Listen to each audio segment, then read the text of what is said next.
그렇게 바알을 섬기 예배하기 시작했습니다. 곧 아합에게 not 여호와 but 바알, 하나님이 아닌 여호와가 아니라 바알이 우리의 하나님이다 라고 하는 핵심을 바꿔버렸다는 겁니다. 32절에 보면 두 번째 아합의 죄가 나오는데, 그의 아버지 오므리가 사마리아를 수도로 정하고 24절에 보면 사마리아를 건축하는 장면이 나옵니다. 그러니까 이 바알을 섬기기 시작했던 이 아합은 아버지 때부터 수도로 바뀌었던 사마리아에다가 자기 혼자만 신앙생활을 하기 시작한 게 아니라 사마리아 수도 성읍에 커다란 바알 신전을 건축하고 바알을 위한 제단을 견고하게 쌓았다는 뜻입니다. 이건 뭘 뜻하냐면 왕의 한 사람의 종교가 그렇게 넘어갔다를 의미하는 것을 뛰어넘어서 수도성 한가운데 그렇게 설치했다. 이 말은 이스라엘의 국교를 만들었다 이 뜻입니다. 곧 그동안 여호와 하나님에 대해서 어렴풋하게 알고 있던 이 사람들하고 이제는 여호와가 하나님이 아니라 바알이 우리의 하나님이다 라고 하는 것으로 완전히 국교를 정하고 국교로 장려하면서 온 이스라엘 사람들로 하여금 이제는 바알만 섬기게 했다 이 해석입니다. 그리고 또 한 걸음 더 나가면 33절에 보면 아세라라고 하는 또 보너스 우상을 들고 와가지고 온 전국에 보급하면서 아세라상을 만들어 또 보급하기 시작했습니다. 그래서 16장 33절 뒷부분에 보면 그 이전에 이스라엘 어떤 왕들보다 가장 여호와 하나님의 노를 격발시켰다, 하나님을 노하게 만들었다라는 겁니다. 정리하자면 북이스라엘의 7대 왕 아합은 여호와 하나님을 공식적으로 거부하고 바알이라고 하는 두로와 시돈 지역에 외국 우상을 수입해다가 전 국가적으로 국교로 만들고 숭배하게 만들었던 왕이 바로 아합이다라는 그 말입니다. 이어지는 16장 마지막 절 34절은 29절부터 33절까지 아합이 다스리던 그 시대에 아합이 저질렀던 그 악독한 우상 숭배의 결과가 하나의 사회적 단면으로, 사회상의 하나의 표본으로서, 단적인 사회의 하나의 모습으로서 34절을 우리에게 소개해주고 있습니다. 혹시 여러분 성경에 34절 있습니까? 한번 읽어볼까요? 같이 읽습니다. 그 시대에 베델 사람 히엘이 여리고를 건축하였는데 그가 그 터를 쌓을 때에 맏아들 아비람을 잃었고 그 성문을 세울 때에 막내 아들 스굽을 잃었으니 여호와께서 눈의 아들 여호수아를 통하여 하신 말씀과 같이 되었더라. 뜬금없이 갑자기 이 내용이 왜 들어갔을까요? 아합 이야기를 쭉 하고 있다가 마지막 16장 34절에 여리고성 건축하다가 아들 둘 죽었다, 여호수아가 했던 그 말대로 되었더라. 그냥 이렇게 이야기하고 17장으로 뚱 지나갑니다. 참 성경을 묵상하고 또 성경을 깊이 이해하다 보면 이런 성경 구절을 대하면 너무너무 재미있고, 야, 하나님 참 재미있는 분이구나, 숨은 성경 구절 찾기, 그 의미 찾기, 이렇게 해서 29절부터 33절까지 이 아합 시대의 그 영적인 상황을 대표하는 가장 핵심적인, 우리가 못 알아들을 것 같으니까 고로 정리하면, 써머리하면 이거 꼭 시험에 나온다 이 말이죠. 그게 34절이니라 이렇게 해가지고 추가적으로 우리에게 한 번 더 확정시켜주는 구절로 해석되는 본문입니다. 그게 뭐냐면 베델 사람 히엘이라는 사람이 여리고성을 건축하다가 기초공사 터를 쌓다가 그의 아들, 첫 번째 아들을 죽어버리고 계속해서 건축을 합니다. 그러다가 성문을 세울 때쯤에 막내 아들을 잃어버립니다. 이게 이 본문으로부터 약 한 600년 전쯤으로 거슬러 올라가면 여호수아 6장 26절에서 이스라엘이 광야생활 40년을 지나고 요단강을 건넌 이후에 첫 번째 가나안 땅을 공격해서 얻었던 이 여리고성을 정복하고 난 이후에 하나님께서 주셨던 감동으로 여호수아가 선포한 말씀이 여호수아 6장 26절입니다. 하나님께서 가나안 땅을 우리에게 주셨던 하나의 영원한 상징으로 이 여리고는 끝까지 폐허로 남을지어다.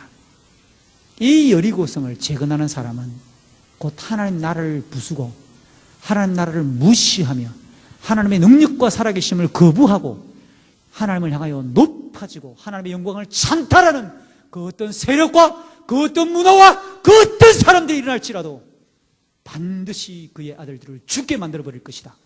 하나님의 결단이고 선포입니다.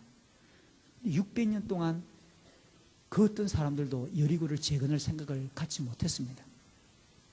여리고를 지나가다가 돌무더기 폐허를 지나가면 600년이 지났습니다. 이스라엘 사람들은 어떻게 생각했을까요? 하나님이 이 땅을 우리에게 주셨구나.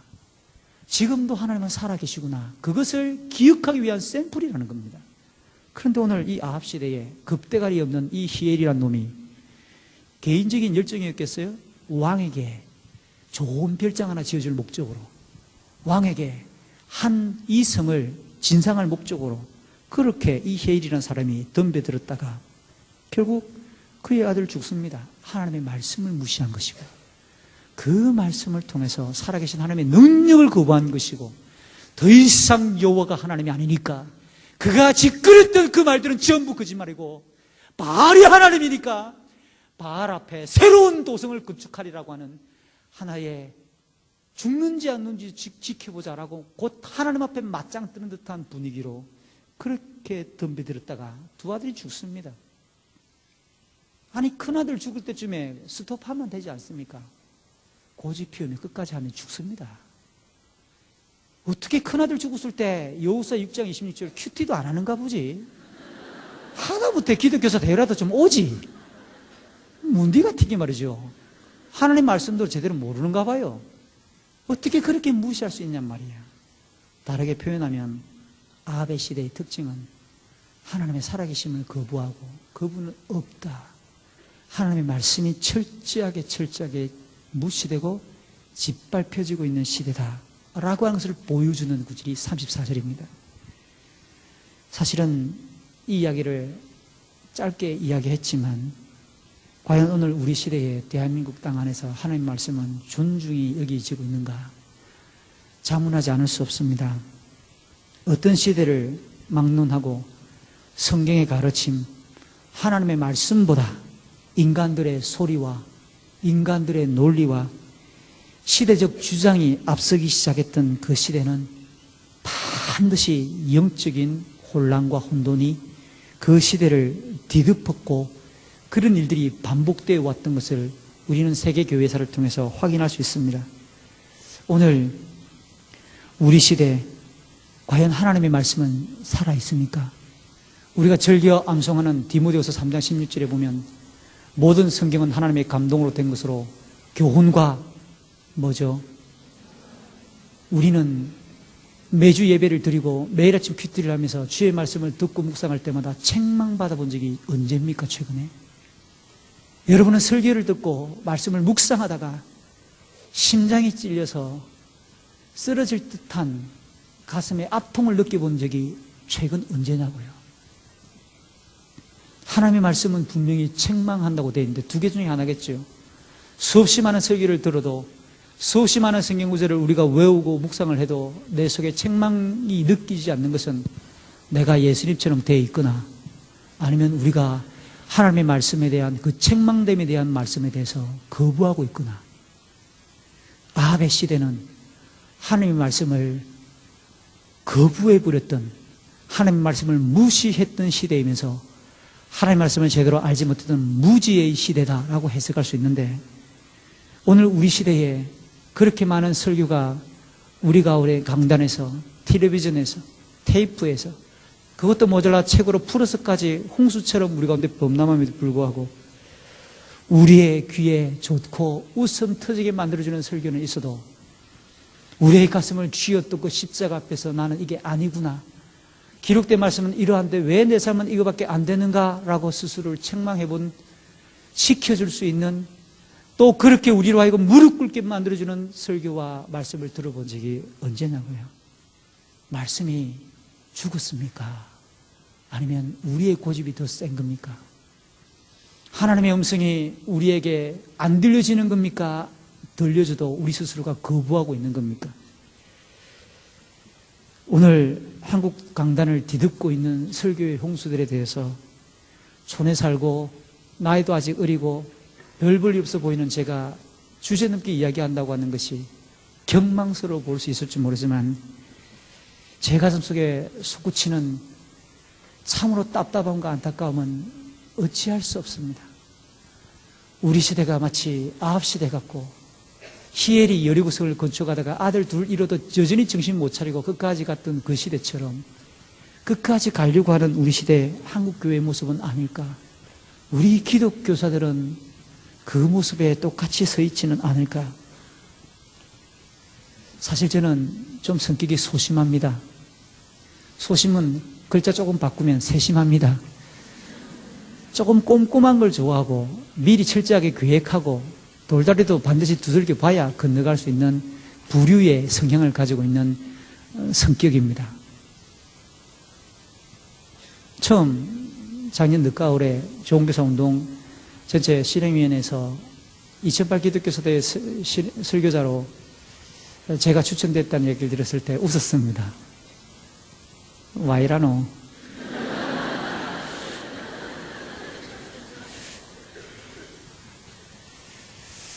결정이 번복되지 아니하고 해를 넘기고 올 겨울을 지나고 봄으로 건너오면서 불안해지기 시작했습니다. 뭘 이야기하란 말고.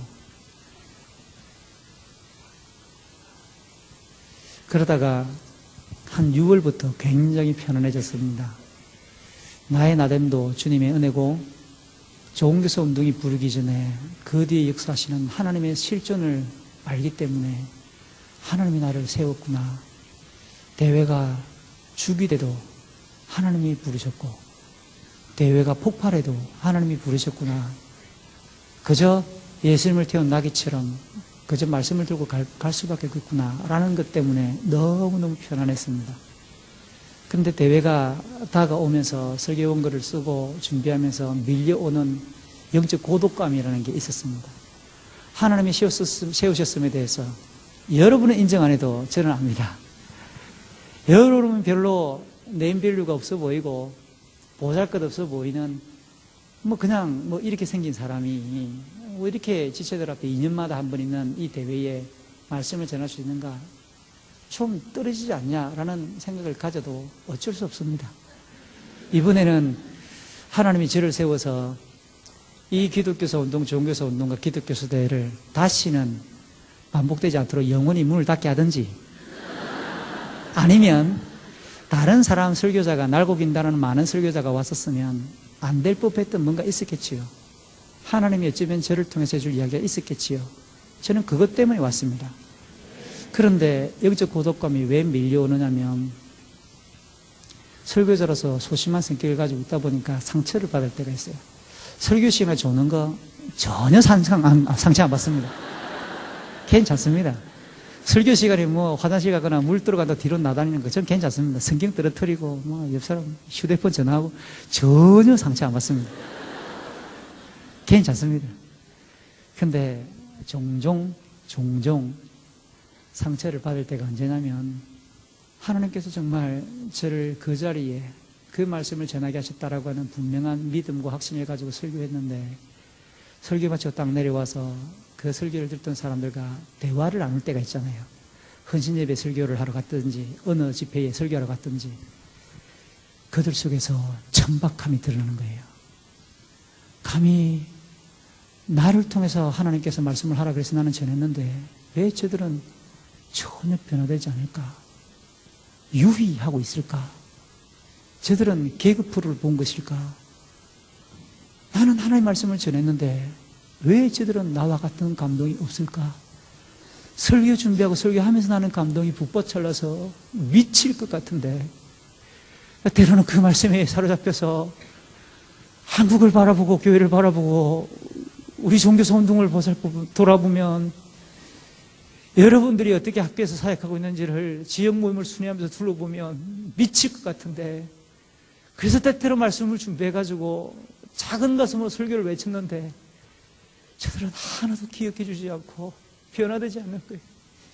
말씀을 들어도 변화되지 않고 아무런 감동도 없이 메발려버린 저들의 모습 속에서 구역질이 나는 거예요. 하나님, 이게 도대체 뭔지, 왜 이렇게까지 돼버렸는지, 하나님이 죽었는지 아니면 제가 설교를 잘못한 건지, 하나님이 죽었는지 우리가 들고 다니는 성경이 죽었는 건지, 이 시대의 교회와 강단이 어떻게 죽어버렸는지, 하나님, 저들은 또 왜 저렇게 멍청하게 앉아있는지, 그게 두려운 거예요. 부끄럽지만 저도 교직을 그만두고 신대원에 지나가고 전도사 시절부터 10년이 넘는 기간 동안 많은 수련회 설교를 다녔습니다. 여름, 겨울 대한민국 곳곳을 돌아다니며 청소년들과 청년들, 여러 교회들 교사 수련회, 그리고 여러분의 속해 있는 교사단체들도 많이 둘렀습니다. 줄 잡아 제 설교 노트를 보고 어디서 설교했는가 노트 필기를 다 하니까 다 세보면 어떤 날 어떤 여름에는 6분, 7분들이 집회를 갑니다.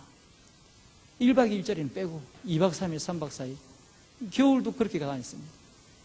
10년이 넘는 기간 동안, 제가 인도한 수련회만 해도 10년이 넘는 기간 동안 100번이 넘는 집회를 저는 인도해 봤습니다. 27부터 시작해서. 근데 몇 년 전부터는 두렵습니다. 아무런 변화도 없는 저런 곳에 진짜 하나님은 나를 부르시는가 끊기 시작합니다. 그래서 제가 최근 다시 대회가 조금 담겨올 때 느꼈던 고독감들이 그러했습니다. 주님, 이번에도 그저 왔다 가는 집회입니까?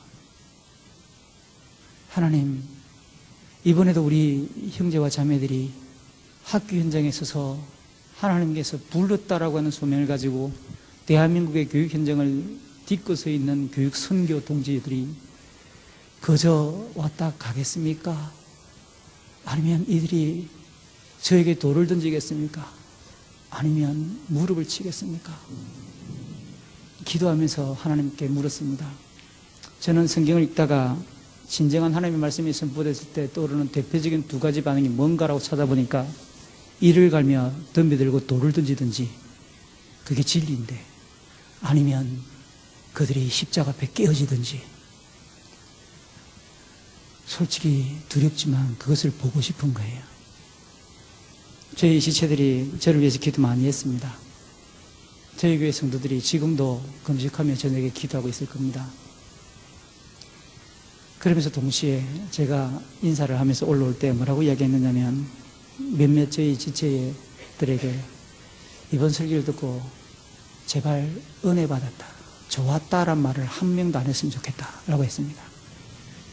정말 이들이 설교를 듣다가 기도를 하다가 뛰쳐나가든지 짐 싸들고 전부 집에 다 가버리든지, 왜 저런 말을 나한테 하나 부담스럽게, 지가 목사면 다지, 성경에 그런 내용이 있으면 다지 왜 나한테 이 자리에 꼭 그런 말을 해야 돼 하고 가버리든지, 아니면 여러분의 이가 몇 개 빠지고 여러분의 손이 전부 다 깁스로 다 변장하든지, 두 개 중에 하나 있으면 좋겠어요. 그래서 하나님이 진짜 살아계시다면 우리의 인생이 뒤바뀌어질 수 있는, 하나님의 능력을 경험할 수 있는 현장이 됐으면 좋겠다라고 하는 게 설교자로서의 작은 바람을 가지고 썼습니다. 말씀을 듣고 가슴을 치며 솟구치는 눈물을 쏟아낸 적이 참 오래된 것 같지 않습니까? 웃음은 있으나 눈물이 없는 설교, 재미와 볼거리들은 있으나 전혀 우리의 삶이 변화될 수 없도록 우리의 삶을 변화시켜주지 않는 이 예배들,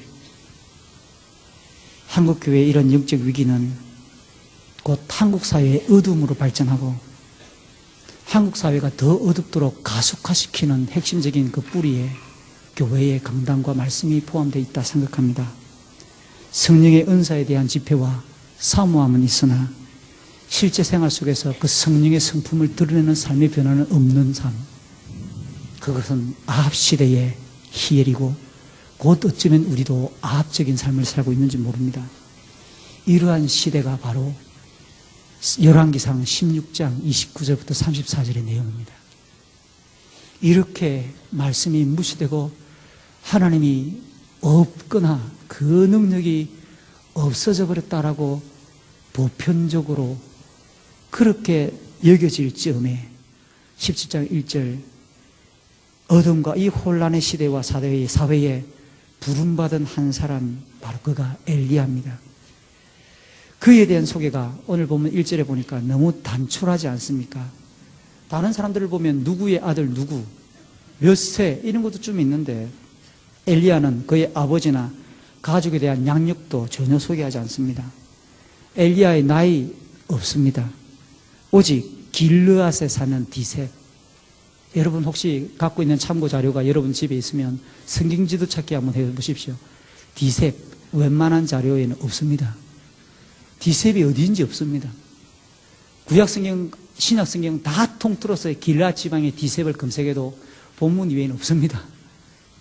별로 주목하지 않는 시골, 별로 주목하지 않았을 법했던 사람, 그렇게 이스라엘 역사 전반에서 두드러지지 않는 그 지역에서 아무런 정보도 없는 한 사람이 갑자기 나타나서 이 촌사람, 이 디셉 사람 엘리야가 나타났습니다. 그에 대해서 소개해 줄 수 있는 정보는 길라 디셉 사람 엘리야, 이것 빼고는 없다는 겁니다. 그만큼 내세울 것이 없는, 소개할 것이 없는 시골의 평범한 사람으로 해석해도 지나치지 아니할 만한 내용이고, 어쩌면 워낙 시대가 어둡고 급박했기 때문에 하나님께서는 하나님의 마음을 가진 이 사람을 등장시키는 데 있어서 거두절미하고 모든 내용을 다 생략한 채 재빠르게 그 사람을 역사의 무대로, 성경의 역사로 그를 디미르는지도 모릅니다. 이래나 저래나 분명한 것은 긴박했던 시대이고 엘리야에 대한 세상적 평가는 그렇게 내세울 것이 없다. 이거는 분명합니다. 하나님은 때때로 이런 무명의 그리스도인들을 들어서 하나님의 능력을 쓰는, 하나님의 능력의 도구로 쓰이는 줄 종종 우리는 고백하지 않습니까? 너무 유명해지면 하나님께서도 쓰시기에 부담스럽습니다. 너무 유명한 목사님은 하나님께서 기독교사 대회 가라 그러면 비서선에서 커팅됩니다. 비서실에서 목사님 안 되는데요, 우리 목사님 바쁜데요, 그 몇 명 모이는데요, 1,500명이지 안 되는데요, 10만 명 안 모이면 안 되는데요, 사례금 1,000만 원 안 주면 안 가는데요. 이게 참 유명한 목사님들의 현실입니다. 섭외를 한번 해보려면 안 됩니다. 하나님도 섭외하기 힘든 사람들입니다. 너무 유명하다 보면 때때로 하나님의 일을 하기에 걸리적거릴 수 있습니다. 그런데 놀라운 것은 자꾸 한국교회는 유명해지려고 그럽니다. 우리가 무명으로 살아도 하나님 쓰시면 역사가 나타나는데 스스로 별이 되려고 그러고 스스로 유명해지려고 그럽니다. 유명화의 미혹, 유혹에서 자유하십시오. 여러분, 저도 우리가 마지막까지 주장해야 될 것은 자기 부인입니다. 예수님께서 우리에게 요청하는 삶은 자기를 부인하고, self denial, 자기를 부인하는 말입니다. 자기의 with wife, 부인하고 오라, 그 말이 아닙니다. 자기 부인하고는 기독교사 대회에 와야 되고, 십자가를 지고 가는데 자기 부인하고 가라, 이런 건 아니고요. 자기를 부정하라, 이게 너무 부인을 끝까지 데리고 가다 보면 이세벨 같은 부인 때문에 압적이 된다니까요. 그래서 엘리야 부인이 있는지 없는지, 이거는 와이프가 아니라 deny, 부정하고 오는 겁니다. 우리가 끝까지 하나님의 소명에 잇대어 충실한 삶을 살려면 너무 유명해지지 않도록 노력하십시오.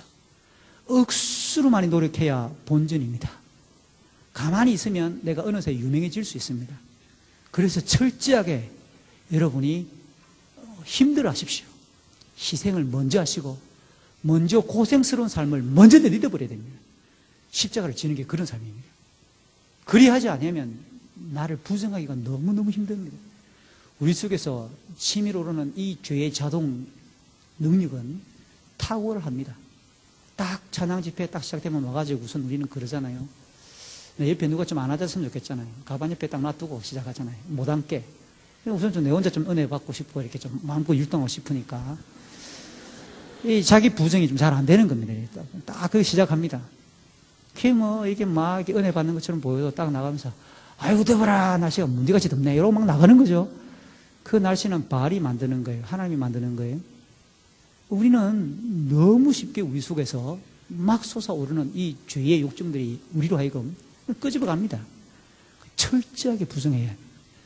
그래서 엎드리고 또 엎드리지 아니하면 안 되기 때문에 그렇습니다. 되게 한국교회 청년들 안에 이런 컴플렉스가 있죠. 수준이 안 갈랍니다. 왜? 가면 은혜 받을 줄 압니다. 근데 은혜 받고 내려오면 또 원위치 들어야 될 것 같으니까 귀찮고 힘들어요. 그럴 것 같으면 처음부터 안 가지요. 속는 겁니다. 그건 그 자리가 있는 게 아니라 이미 후퇴하고 있는 거예요. 가야 됩니다. 또 원위치 될지라도 가야 되는 거예요. 하나님이 우리를 어떻게 변화시킬지 내가 단정할 수 없는 거예요. 혹시 이번 기독교 시대에도 그렇게 오신 분은 먼저 회개하십시오. 그분 때문에 은혜 못 받으면 안 되잖아요. 하나님은 1년 동안 우리를 기다리고 있는 거예요. 철저하게 준비하는 거예요. 그 무엇도 막을 수 없을 만큼 하나님께서 우리를 기다리고 있는 것에 대해서 인정하시기 바랍니다. 하나님께서 이 자리에 계십니다. 지금도 말씀 가운데 함께 하시고 우리의 심령을 쪼개주실 하나님이신 줄 믿습니다. 그런데 엘리야가 그랬던 사람, 정보도 별로 없고 이 무명의 크리스찬 이 엘리야가 갑자기 뜬금없이 요단강 동쪽에 있던 이 길르앗 디스베에서부터 쭉 강을 건너고 수평으로 넘어와서 수도섬 사마리아까지 와가지고 왕궁 앞에 왔겠지요. 아합을 찾아와서 폭탄선언을 하고 있습니다. 사실 엘리야라고 하는 이름은 참 멋진 이름입니다. 나의 하나님은 여호와다. 여호와가 나의 하나님이다. 이게 엘리야라는 이름의 뜻입니다. 얼마나 아합하고 반대됩니까? 국가 시책에 정면으로 도전하는 이상한 불온 이름을 가지고 있는 간첩입니다. 이름만 놓고 보면 이 사람은 아합하고 정반대의 사람이죠. 이 사람이 자기 이름대로 외치는 거예요. 그가 아합 왕에게 찾아와가지고 외치는 말은 세 마디입니다. 첫 번째, 오늘 본문 1절에 보니까 내가 섬기는 이스라엘의 하나님 여호와가, 이 말은 뭐죠? 아합 왕이여, 당신은 바알을 섬기는지 모르지만 나는 내 이름에 계시되어져 있는 그 여호와가 나의 하나님입니다. 그렇게 지금 외치고 있는 겁니다. 두 번째는 내가 하나님을 믿고 있고 나의 하나님이 여호와이시고 그 여호와가 나의 하나님이시지만 그 하나님은 지금도 살아계신다는 겁니다. 살아계시는 하나님을 여호와를 두고 맹세합니다. 곧 지금도 그 여호와는 자기 개인의 신앙을 뛰어넘어서 자기가 살고 있는 그 시대와 역사와 그가 딛고 서 있는 학교 현장에도 여전히 하나님은 능력 가운데 나타날 수 있는 참된 능력의 하나님이신 줄 선포하고 있다는 겁니다. 능력으로 살아계신 그 하나님, 지금도 살아계시는 그 하나님. 그래서 세 번째, 내 말이 없으면, 내가 다시 당신에게 말하지 아니하면 수년 동안 우로 비와 이슬이 한 방울도 내리지 않을 것이다. 수년 동안, 한 달, 두 달이 아니라 수년 동안 비와 이슬이 내리지 않는 것은 곧 엄청난 대지앙이고 경제적 지향을 말하는 겁니다. 우로 비와 이슬은 농작물을 키우는데 절대적인 요인이 아닙니까? 근데 오늘 이 이야기를, 엘리야 시대 이야기를 조금 더 깊이 이해하려면 이 시대 당시의 사람들이 가지고 있는 보편적 세계관, 종교적 세계관을 이해하면 도움이 됩니다. 이거는 여호수아부터 말라기까지 이어지는 구약성경 전체의 배경이 되는 이야기입니다. 일찍이 이스라엘 사람들이 애굽에서 나와 가나안에 정착하면서 그들은 더 이상 목축이나 떠돌이 생활을 하지 아니하고 농업 중심의 사회를 이루기 시작했습니다. 그렇게 여호수아부터 시작해서 오늘 본문까지 600년 정도의 시간이 쭉 지나왔습니다. 그런데 이 가나안 땅에는 이스라엘 사람들이 들어와 정착하기 이전부터 살던 가나안 땅에 원래 살던 원주민들이 있었습니다. 근데 그들은 완전히 여호수아 시대에 멸절되지 않았기 때문에 살아있고 어느 순간 살면서 그들의 세력이 점점 안정되면서부터 그들은 이스라엘 사람들에게 영향력을 주기 시작했는데, 먼저 그 땅에 살았던 선배로서 농사를 잘 짓는 농업의 성패 요소가 기후에 있다. 비와 바람, 적절하게 바람이 불고 천둥이 치고 이런 기후에 농업의 성패가 달려있음을 가나안 땅의 원주민들은 익히 알고 있었습니다. 그러다 보니까 그들은 날씨와 어울리는 자신들의 경험을 바탕으로 신들을 조용하기 시작합니다. 곧 그들 스스로가 신들을 형성하기 시작하고 신들의 이야기를 끼워 넣으며 그들의 경험을 주요한 소스로 관찰하고 경험했던 것을 중심으로 믿음의 체계를 구축하게 되는 신화를 만들기 시작했다는 겁니다.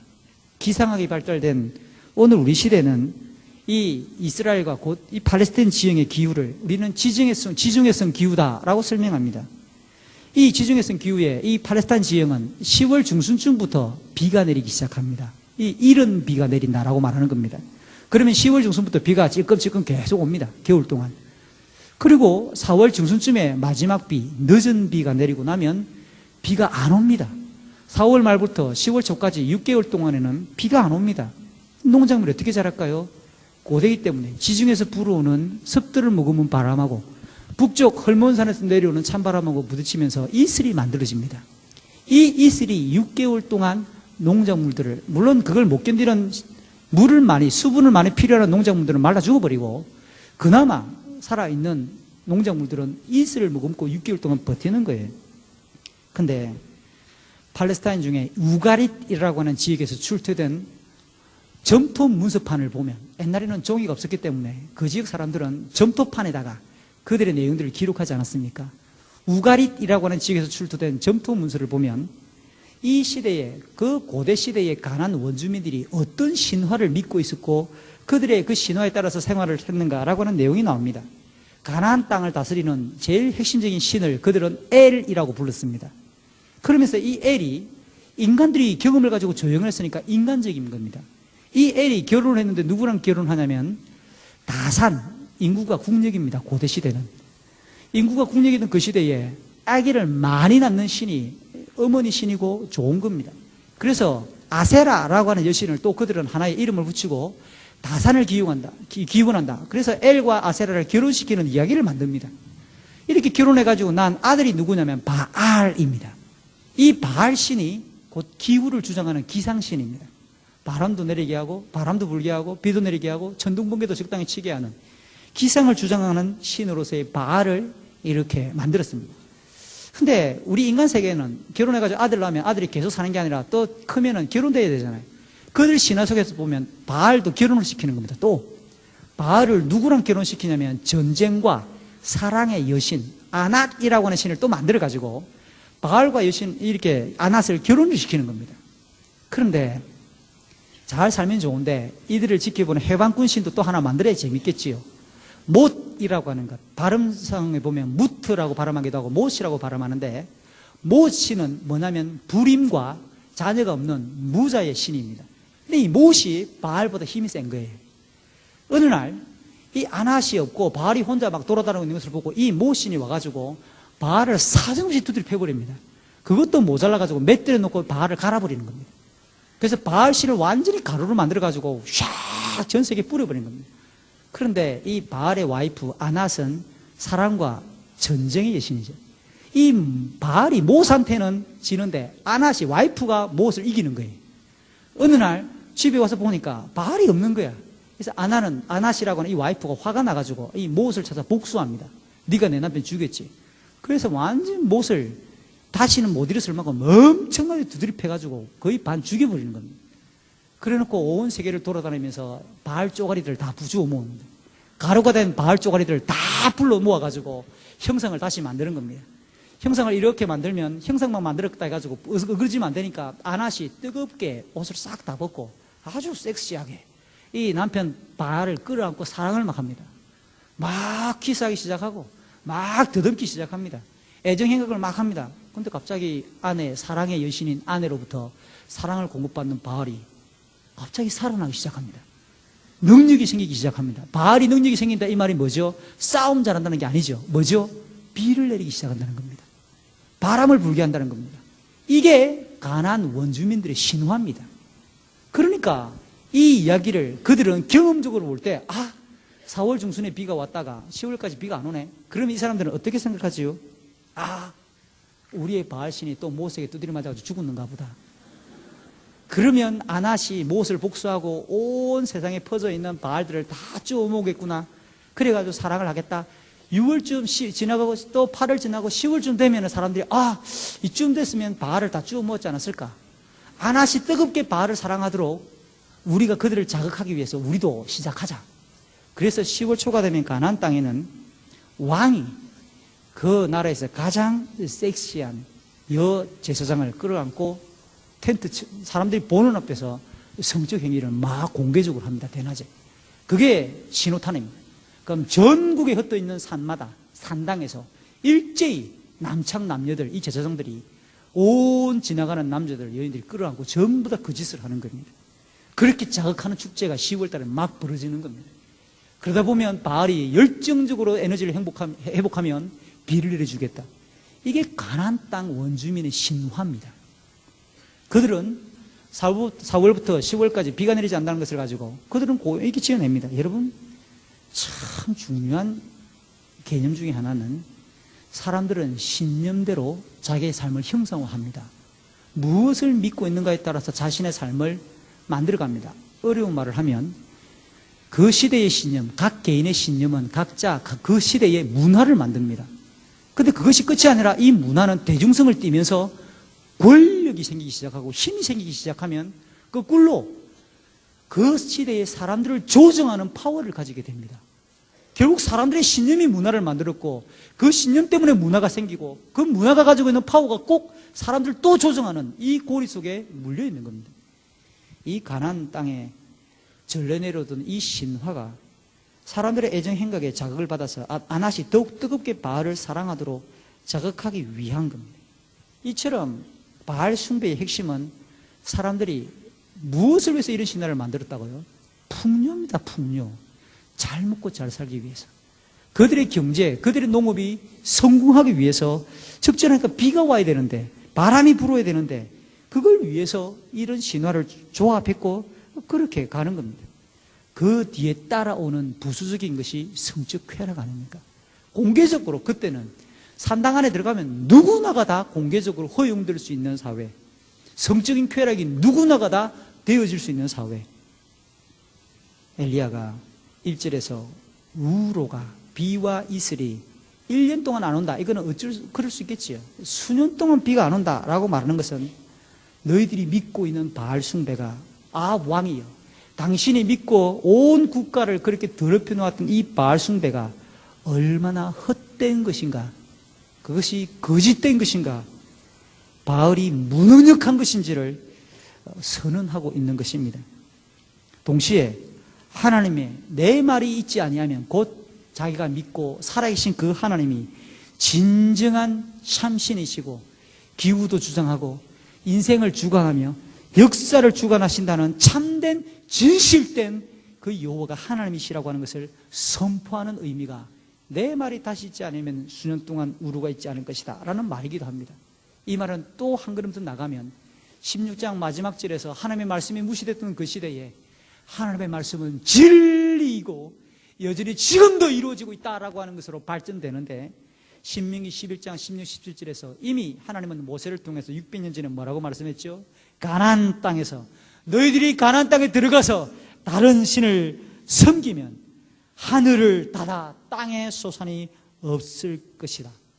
이게 하나님께서 이미 신명기에서 말씀했습니다. 엘리야는 그 말씀을 압니다. 하나님의 말씀은 지금도 진리고 그 말씀은 지금도 능력이고 그 말씀은 지금도 집행되고 있는 역사와 인생을 구동하는 가장 중요한 에너지다.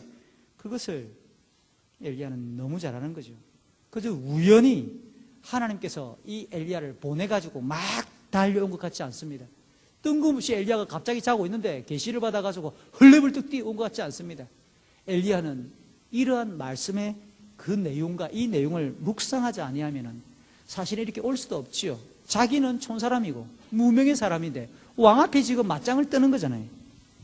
한 걸음 더 발전하면 앞서 제가 한번 언급했던 야고보서 5장 17절에 보면 야고보는 이렇게 엘리야를 묘사해 줍니다. 그가 비가 오지 않기를 간절히 기도하여.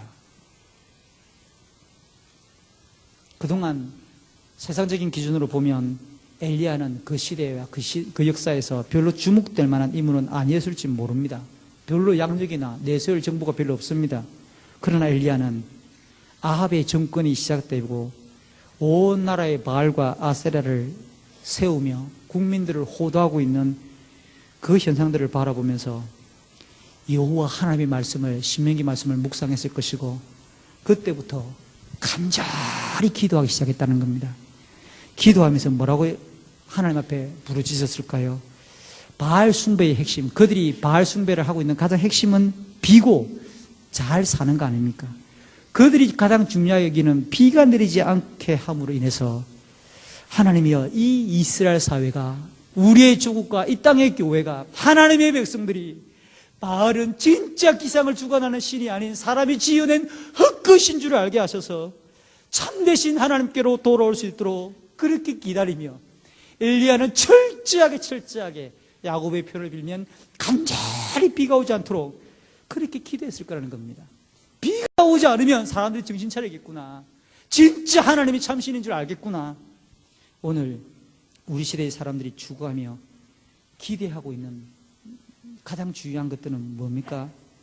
역시 오늘 우리 시대의 사람들도 자본주의 사회에 있어서 물질적인 풍요, 곧 경제적인 부를 추구하지 않습니까? 동시에 너도 나도 참 서글픈 표현 중에 하나인데, 제 기억에는 불과 20년 전쯤만 해도 어찌 보면은 사회 속에서 지나가는 여인을 보고 섹시합니다 라고 말하면 좀 굉장히 비아냥거리거나 좀 저속한 어떤 분위기가 좀 들리는 듯한 느낌인데, 요즘은 너도 나도 배꼽을 보여주고 너도 나도 등짝을 이만큼이나 보여주고 조그만 허리 숙이면 빤줄 라인이 쫙 보이고 너도 나도 드러내고 그런 말을 못 들어서 안달인 사회로 불과 20, 30년에 바뀌어버렸어요. 드러내놓고 성에 대해서 염치 없이 별 기준 없이 무감각하게 받아들이고 있는 우리 시대가 아닙니까? 안방에 들어오는 드라마나 극장에서 나오는 영화치고 건강한 성을 이야기하고 따뜻한 인간관계를 아름답게 묘사하고 있는 내용이 없지요? 너무 쉽게 만난 지 몇 시간 만에 육체적인 접촉을 통해서, 아니 쇼 오락 프로그램에도 나오는 사람이 대놓고 그런 얘기를 합니다. 이게 우리 시대의 단편적인 문화입니다.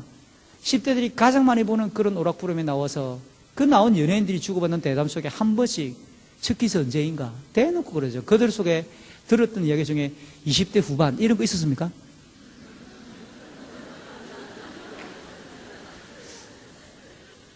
(10대고) 중학생이고 고등학생이고 뭐 대학 와서 이러고 에이 그러고 천년기념을 바라보듯이, 장수하는 수도 아닌데 우리 시대가 이렇게 변하는 거예요.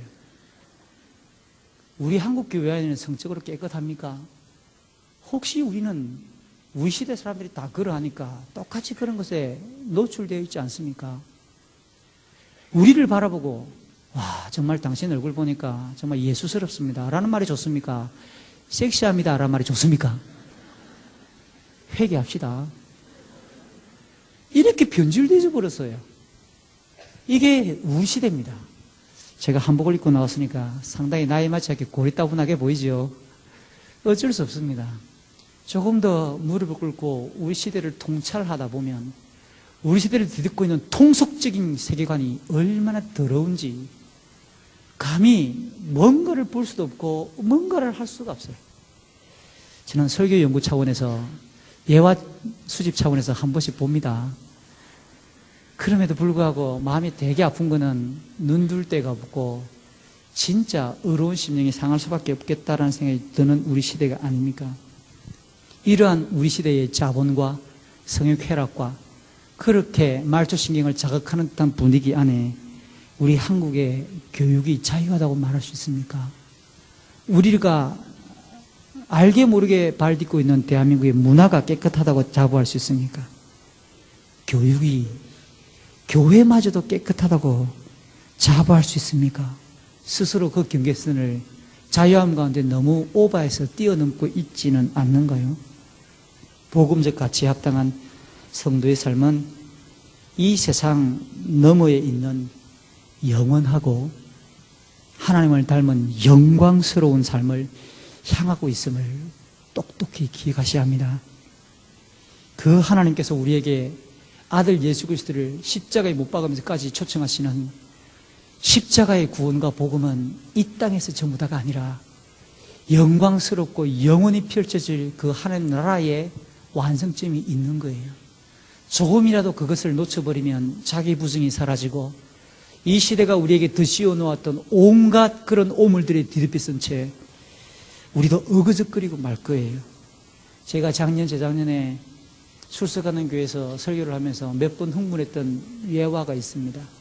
지금은 조금 잠잠해졌죠. 워낙 강력하니까 온 나라가 땅과 집을 경작지 또는 주거의 공간이 아니라 투구의 대상으로 온 한반도를 들쑤셨을 때 너도 나도 밤새워 가서 줄을 서고 머리 디들가지고 막 그냥 떴다방에 부리면 넘기려고 10km고 7km고 6km고 박 터지면서 분양권 하나 받으려고 줄 섰던 사람들 중에 한국 교회는 몇 명이나 있었겠어요? 한 명도 없었다라고 자부할 수 있습니까? 혹시 우리는 그 자리에 없었습니까?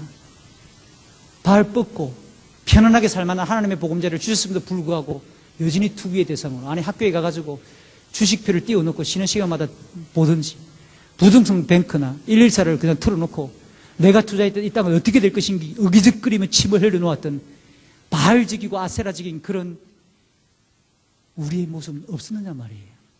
내 교사들이 쉬는 시간마다 하는 담론 이야기가 부동산 투기 아니면 성적인 농담. 그 시대가 우리가 지금 딛고 있는 현실이라고요. 대한민국 시민들이 손가락질합니다.